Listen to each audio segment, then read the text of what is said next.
Ladies and gentlemen, welcome to Politomato.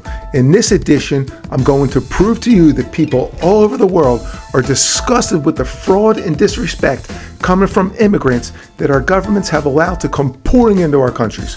But more important, people are disgusted with our government officials who absolutely give the middle finger to every hardworking taxpayer because they know exactly what's going on, and this is all part of their indoctrinated plan. They know they can't win on policy, so their evil plan is just replace the national voters with immigrant voters.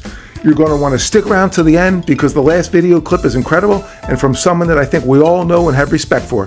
But first, let's watch a video clip of a gentleman from Germany who has absolutely had it up to here with disrespectful drug-slinging immigrants.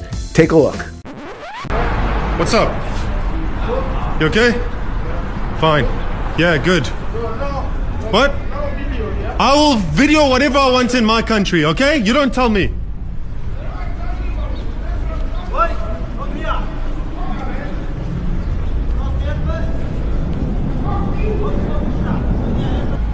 Look, they're cheeky. They think they can tell us. Alles gut, bei dir? No, it's okay. Thanks. It's fine. He just tried to offer me speed on camera. Man. The brass neck on these people telling a German what he can and can't do in his own country. I'm sick of it. I'm not having it, guys. And all the Germans and all the police and all the politicians know what's going on. They know that they're selling hard drugs here, not weed. They're selling crack and speed and heroin. And guess what? They're okay with it. They're so heavily indoctrinated. It is fine. It's normal. You have to understand. They come from a hard background. You know, they also need to make a living somehow. Just everything about it. Everything about this city is just fucked. And the locals, the natives, are completely cucked, brainwashed. That German fellow was straight mad, and rightly so. First he got told that he cannot film them, then 30 seconds later one tried to sell him hard drugs. Despicable. Now be prepared for this next video because it might enrage you. We have a Somali spokesman for one of the Somali daycares allegedly wearing $3,500 glasses who is absolutely clueless as to why people are so upset with the Somali community. I mean, they only stole $20 billion and counting, no big deal. This dude is so full of shit. He claims that someone broke into the daycare office and stole all of the records, including enrollment and payroll records. How convenient that all these got stolen right before they're about to get inspected or raided.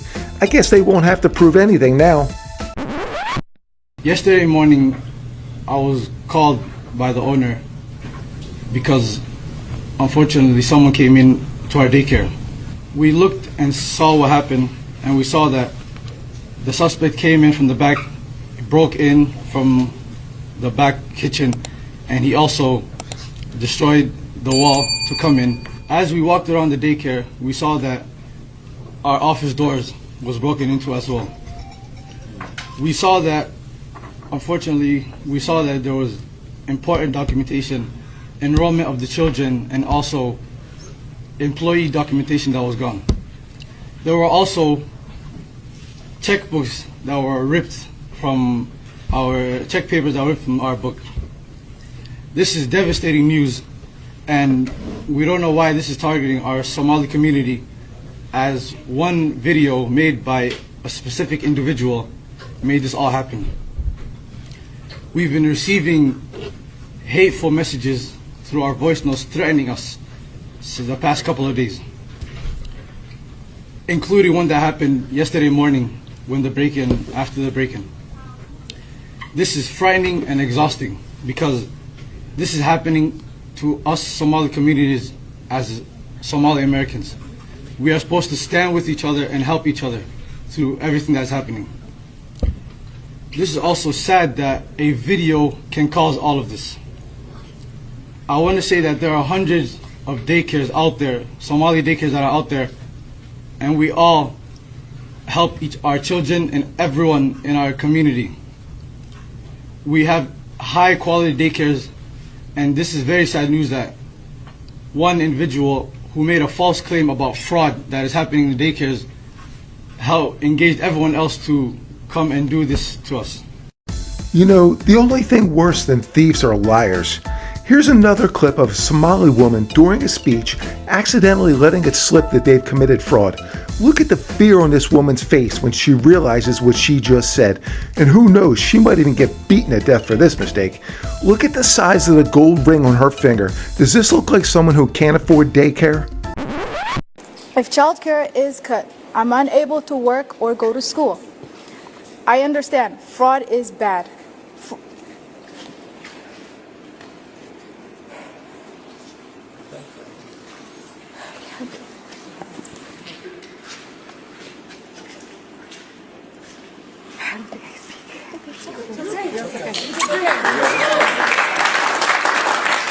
Did you happen to catch the smug liberals in the background providing cover for these thieves? Now, to cool you off a little bit, let's listen to Shamath. I'm not even going to attempt to pronounce his last name, but this man is a moderate, started off as a Democrat, got red-pilled, and I think what he has to say is really important, and I think you're going to agree with it. Nothing happens and we deem this kind of theft acceptable. It is the beginning of the end of the American empire. It's just a level of disrespect and lack of care for this country, I think. I will be waiting and observing how important it is to root this out. That's number one. The second, which is more tactical political calculus, this is an enormous opportunity for the Republican Party if they take this and run with this. Is there waste, fraud, and abuse in every state? Absolutely.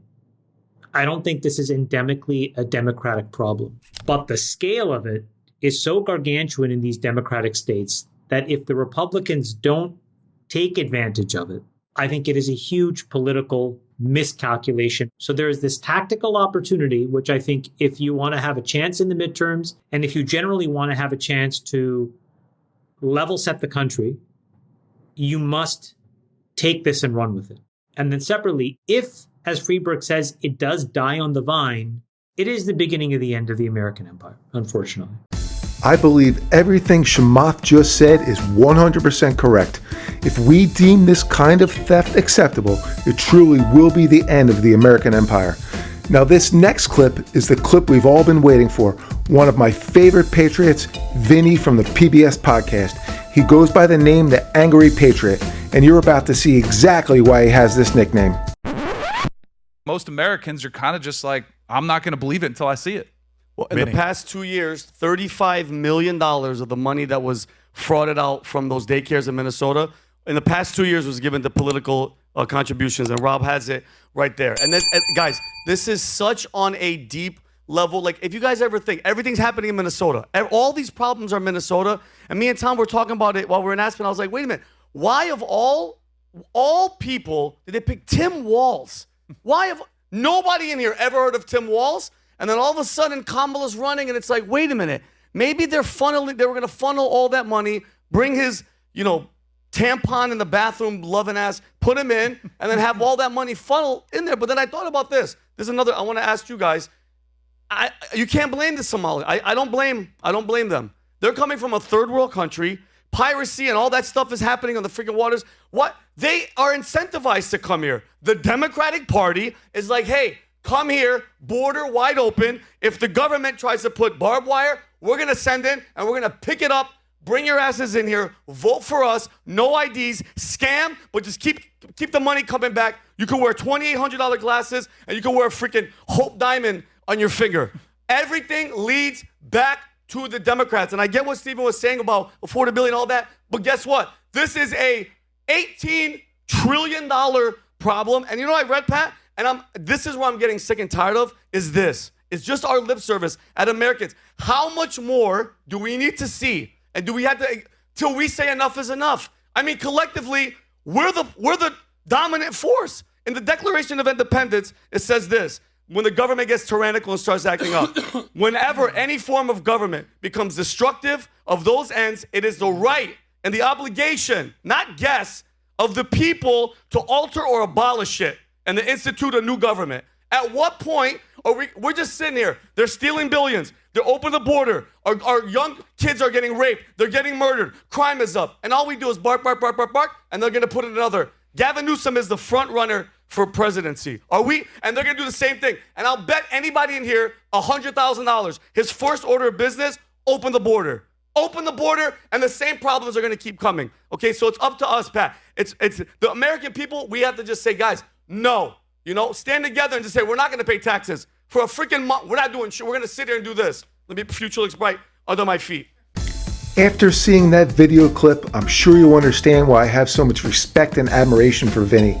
And no doubt he's correct. It's obvious that everything does lead back to the Democrats. But everyone, that's going to be a wrap for this video. I really hope you enjoyed the content. If you did, please smash that like button, subscribe, and while you're down there, please leave a comment. I would really love to hear what you guys think. I thank you all very much for your time. I hope you all have a wonderful day, and wherever you are, keep smiling.